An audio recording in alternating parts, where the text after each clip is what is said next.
Saade Minu IKEA kodu annab võimaluse saada professionaalset sisekujundusabi ning võimalust näha oma toa transformeerumist teleekraanil. Ma arvan, et siiamaani on minu elus üks ägedamaid kogemusi olnud. Kogu see meeskond, kes mu juures elas, oli nii tore. Ja kui nad ära läksid, siis mul oli nii kahju. Terve tuba oli inimesi täis, kõik tegid mingeid asju. Hästi äge kodune tunne oli, tõesti äge oli.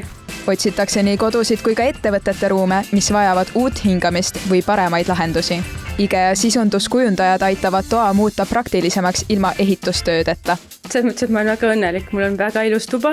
Nagu näha, siis ta on täpselt samasugune, nagu Anastasia ta kujundas ja kõik need selle valmis tegid. Appi, mida lauda! Kui tunned, et sinu kodu või ettevõtte ruum vajab värsket pilku ja praktilisi lahendusi, siis kandideeri juba täna aadressil tv3.ee/Minu IKEA kodu. Kandideerimine on avatud kuni 12. juuli südaööni.